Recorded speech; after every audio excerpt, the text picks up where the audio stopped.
मी पद्मावती धनंजय कोरेकर।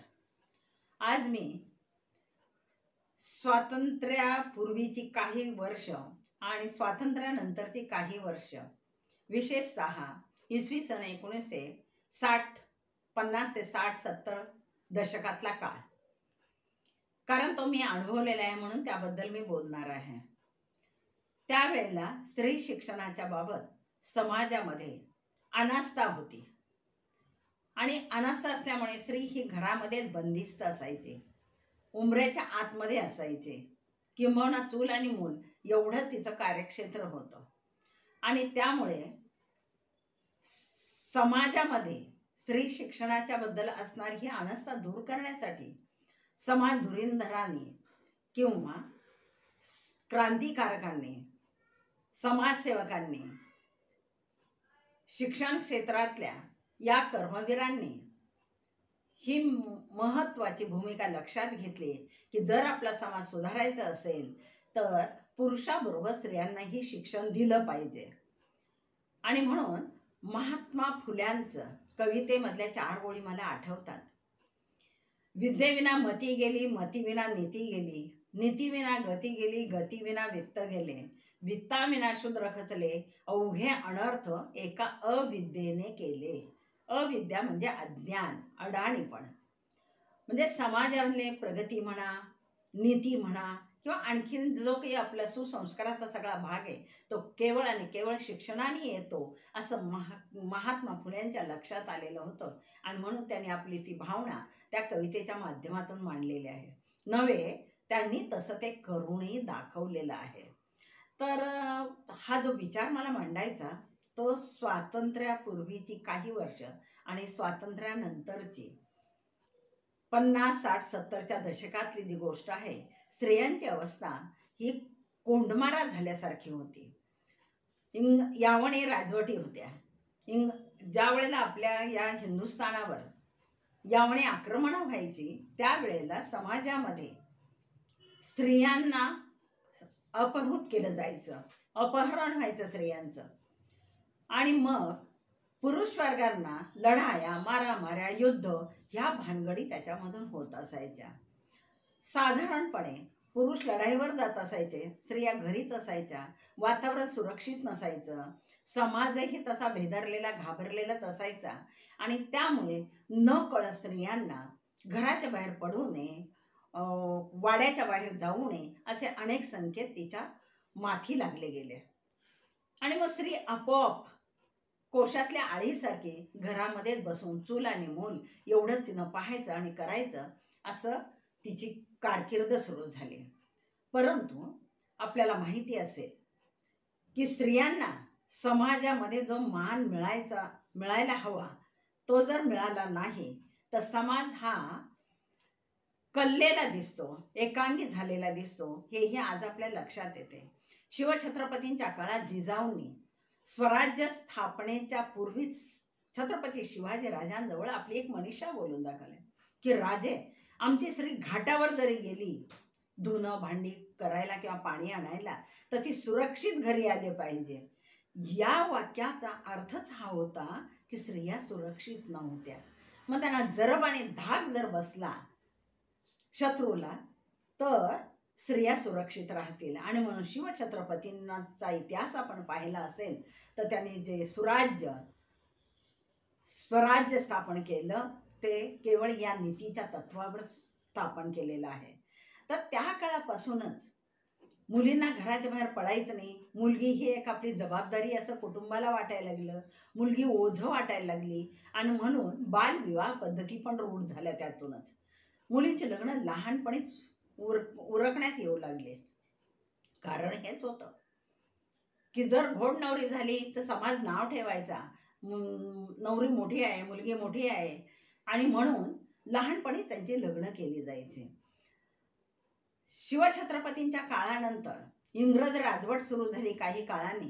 आणि इंग्रज राजवटीमध्ये आपल्याला माहिती आहे की इंग्रजांचं त्यांना आपल्यावर 150 वर्ष राज्य केला हा इतिहास मी तुमच्यापुढे मांडणार नाही, पण त्यांच्या शिस्तीचं आणि ज्ञानाच्या बाबतीत ते जगात अग्रेसर होते।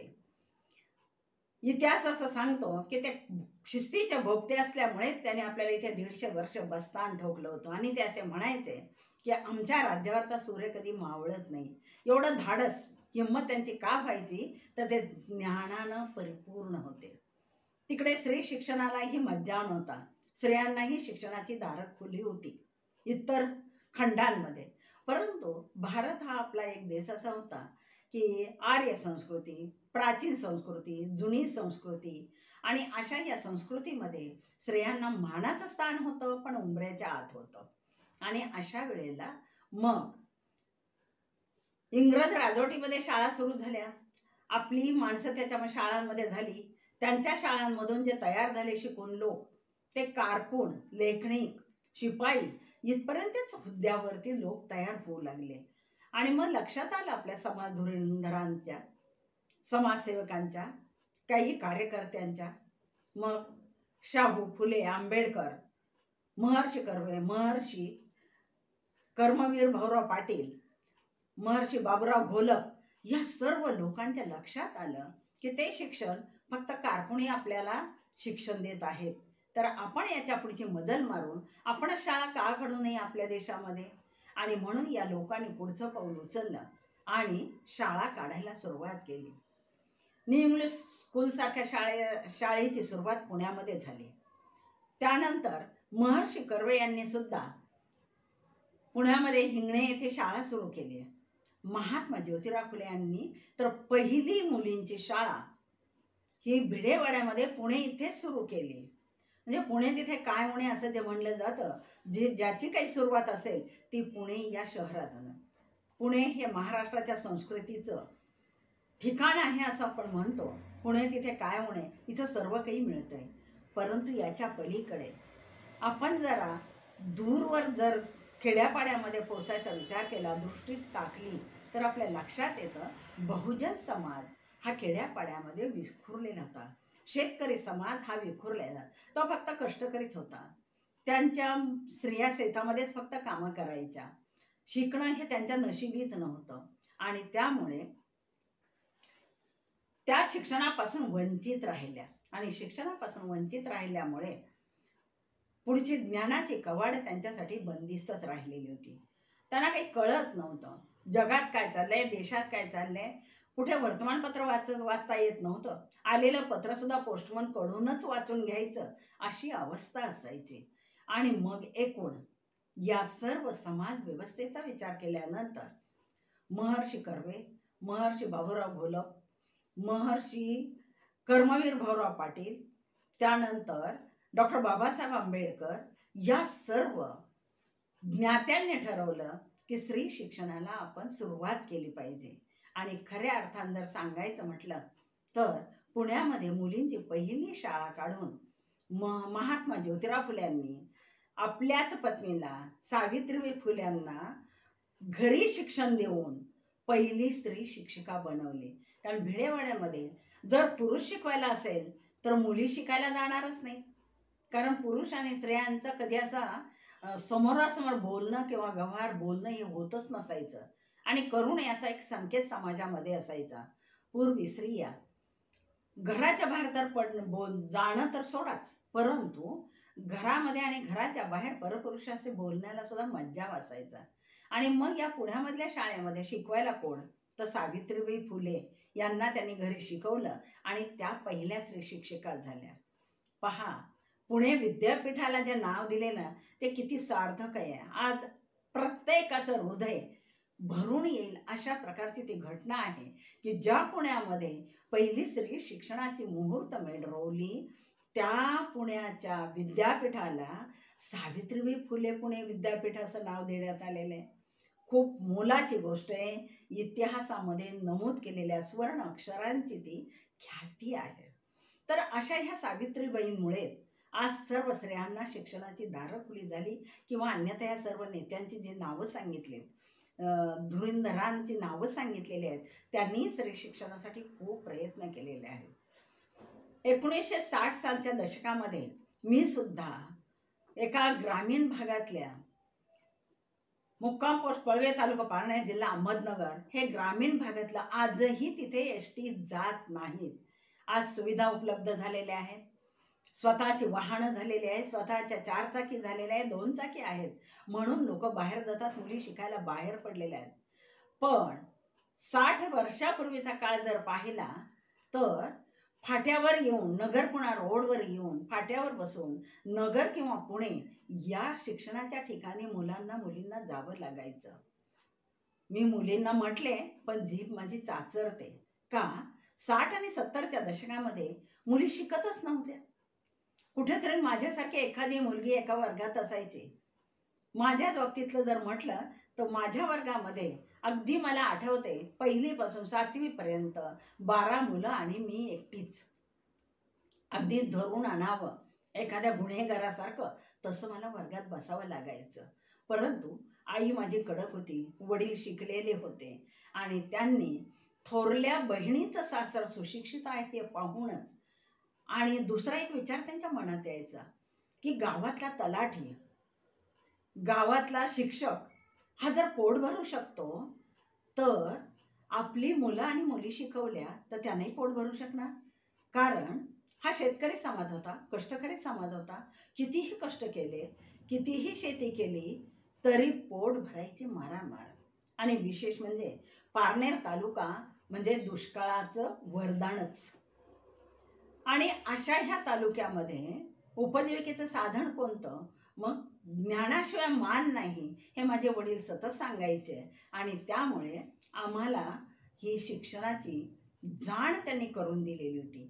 आणि त्यामुळे दररोज आपण शाळेत गेलंच पाहिजे, अभ्यास केलाच पाहिजे, त्यांचा तसा कडक खाकी असायचा. आणि त्यानुसार माझी शाळा तिथं सुरू झालेली आहे. कर्मवीर भाऊराव पाटील या शाळेमध्ये माझं पुढचं शिक्षण झालेलं. विशेष म्हणजे SNDT मध्ये माझी 3 वर्ष MA झालेले आहेत आणि BEdचं पण तिथेच झालेले आहेत. म्हणजे या महर्षींच्या ज्ञानदानाच्या यज्ञामध्ये मला थोडासा वाटा उचलता आला याचं मी भाग्य समजते. पहा, 1960 मध्ये 1ली ते 7वी पर्यंतचे जे वर्ग असायचे आमच्या त्या गावामधल्या शाळेचं नाव होतं जीवन शिक्षण विद्या मंदिर. पहा, शाळेला नाव कितीच होतं. जिल्हा परिषदेची शाळा. शिक्षण कशात? जीवनाला शिक्षण देणार आहे. म्हणजे आपलं जीवन जर समृद्ध व्हायचं असेल तर शिक्षण आवश्यक आहे. आणि अशा त्या शाळेमध्ये शिक्षण घेत असताना जेव्हा मुलं आणि मुली एकत्र शिकायची तेव्हा कोंडमारा तर खूप व्हायचंच. परंतु शिक्षण हे घेतलंच पाहिजे हा घरचा आमचा असणारा धडाका आणि त्यातून निर्माण झालेली गोडी शिक्षणाची. कारण वर्गात मी सतत अग्रेसर असायची. गणित माझं खूप पक्कं होतं. सांगितलेला अभ्यास वेळेवर केला जायचा. शिक्षा नावाची गोष्ट कधीही मला 7वी पर्यंत मिळालेली नव्हती. नव्हे किंबहुना आयुष्यात शिक्षणाच्या मार्गात कधीही मिळालेली नाही. आणि त्यामुळे हा जो स्वातंत्र्यानंतरचा काळ होता, अगदी पंचवार्षिक योजना सुरू झाली ना तेव्हा सुद्धा घराघरामध्ये सुविचार मुलं लिहायची. घराच्या तुळया असायच्या ना त्या तुळयावर मुलं सुविचार लिहून द्यायचे. माझा मोठा भाऊ आज नगर दक्षिणचा माजी आमदार आहे, दादाभाऊ कळमकर. ते गावात 7वी पर्यंत शिकलेले होते. त्यावेळेला आम्हाला काही कळत नव्हतं. शाळेत जातात पुढे होता आमच्या दादा, तो मोठा भाऊ होता माझा. आणि त्याने मग त्या तुळईवर असं लिहून ठेवलेलं. असं काय होतं? विना सहकार नाही उद्धार, ज्ञान तेथे मान. पहा, वाक्याला खूप मोठा अर्थ आहे ना. ज्ञान म्हणजे काय? शिक्षण. शिक्षण असेल तर तुम्हाला मान, आणि शिक्षण नसेल तर चुलीमध्ये लाकडं फुंकीत बसायचं आणि स्वयंपाक रांधायचा, औष्टी काढायचं, एवढंच काम हाती आलं असतं. त्यानंतर पंचवार्षिक योजनेमध्ये स्त्री पुरुष समानता ही जरी असली तरी ती काही मिळत होतीच असं नाही. पण शिक्षण मात्र सक्तीचं हे मात्र गावामध्ये प्रचार. अक्षरशः गावामध्ये दौंडी पिटायची आणि प्रत्येकानं आपली मुलं शाळेत आणायची. ओ की डुम डुम डुम डुम डुम. ती दौंडी दररोज संध्याकाळी ऐकायला मिळायची. कशासाठी? कारण त्या काळचे मास्तर फार कडक असायचे. मास्तरी खाक्याच म्हणायचे. मुलांना पाठीने मारायचे, मुलांना ओणवं करायचे, मुलांच्या हातावर छड्या द्यायच्या. आणि ते म्हणायचे पण, छडी घेई छम छम विद्या येई गम गम. हो, जो छड्या खातो त्यालाच विद्या मिळते. परंतु हे काही आजच्या काळाला परवडणारं नाही किंवा मानवतेला शोभणारंही नव्हतं. शिक्षण मुलांच्या कलानं कसं घ्यावं हे आपल्याला मॉन्टेसरी ताईंनी नक्कीच सांगितलेलं आहे. पण त्या काळात कुठे मॉन्टेसरी ताईंचा अभ्यास केला जात होता? नव्हे. त्या काळात थोडे बहुत 7वीपर्यंत शिकलेले शिक्षक किंवा एखादी व्यक्तीच शिक्षक म्हणून शाळेमध्ये यायची आणि त्या शाळेमध्ये जो कोणी पालक सांगायचे खुशाल मारा, खुशाल धोपटा, कारण ऐकत नाही. पण मुलंही काय करायची माहिती आहे का? वडिलांनी पाठवलं, शाळेत यायची, मास्तरचा आणि पालकाचा डोळा चुकून कुठेतरी ओढ्याला जाऊन गोट्या खेळा, लगोरच्या खेळा किंवा चिंचा, बोरं, आवळे काढत बसा, अशा प्रकारची कामही करत असायची. त्यामुळे मास्तरांना आपोआप ती भूमिका घ्यावी लागायची. आणि नाहीच तर अजून एक सुविचार, मुलांना सक्तीने शाळेत आणायचे, पण मुलं जर आलीच नाही, पालकांना ऐकलंच नाही, तर 3-4 मुलं घरी पाठवायची. मास्तर सांगायचे, जा रे तुम्ही 4 जण आणि त्याचा कोलदांडा करून घेऊन या. मग 2 मुलांनी हात पकडायचे, 2 मुलांनी पाय पकडायचे आणि रडत रडत त्या मुलाला आणून शाळेत आल्या मुलगा घाबरायचा त्या मास्तरांना, देवदूत समजायचे, तर काही मुलं त्यांना राक्षसही म्हणायचे. अर्थात ते म्हणणं योग्य नव्हे, पण तितके कडकही असायचे ना ते मास्तर. आणि त्यामुळे अशा प्रकारे मुलांना सक्तीनं शाळेत आणलं जायचं. पण हा एकांगी विचार होता. मुलांना आणलं जायचं, मुलींना नाही. मुलींना सक्तीच करायची नाही. का? मुलगी म्हणजे घराचं ओझं, बापाचं ओझं.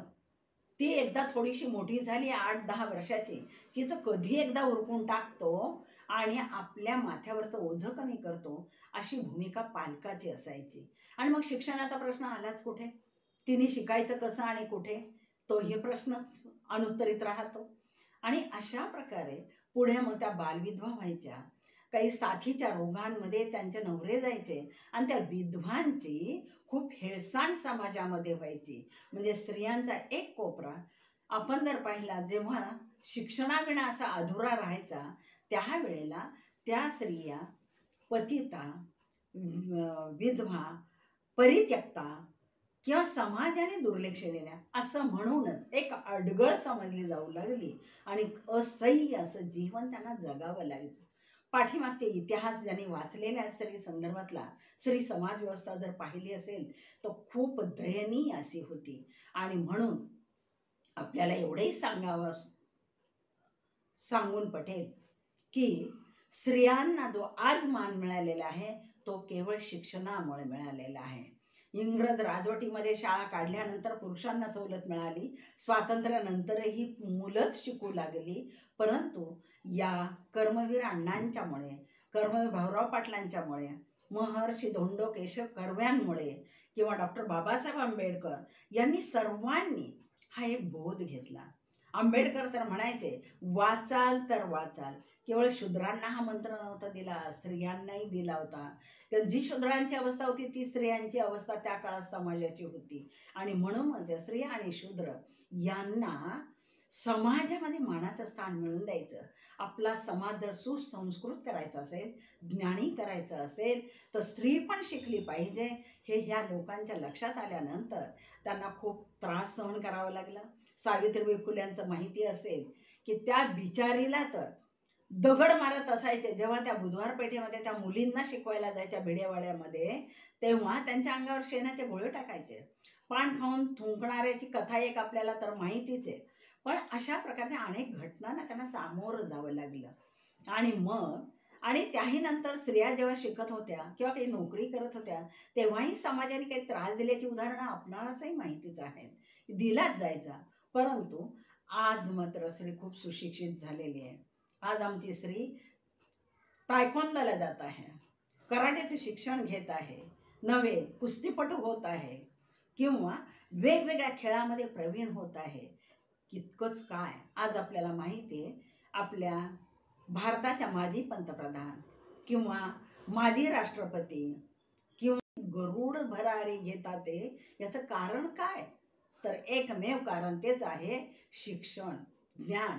स्त्री शिकली म्हणून तिने 2 पावले पुढे चाललेले आहे.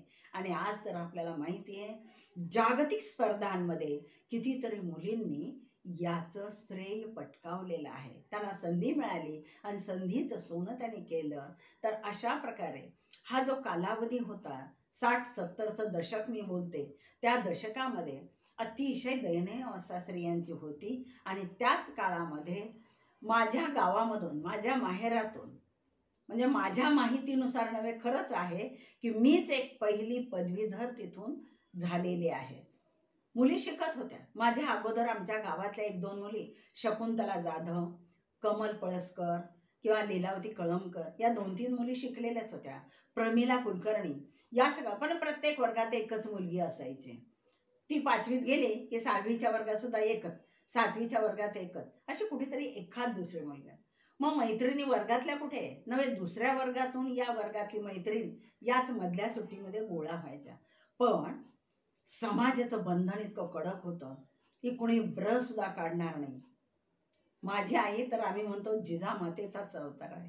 ती म्हणायची, कोणी काही बोललं, जो बोटानं दापेल त्याचं बोट मी तोडेल, आणि जो डोळ्यानं दापेल त्याचा डोळा मी फोडेल. अशी जरब असल्यामुळे कधीही शिक्षणाच्या मार्गामध्ये मला अडचण आली नाही आणि माझा शिक्षणाचा मार्ग सरळ सरधोपट होत गेलेला आहे. आज मी इथेच थांबते की स्त्री शिक्षण किती अवघड होतं आणि पुढची पायवाट कशी होती, पुढचा मार्ग कसा झालेला आहे, तो मी पुढील भागात कथन करणार आहे. तर नमस्ते. जय सावित्रीबाई फुले. धन्यवाद.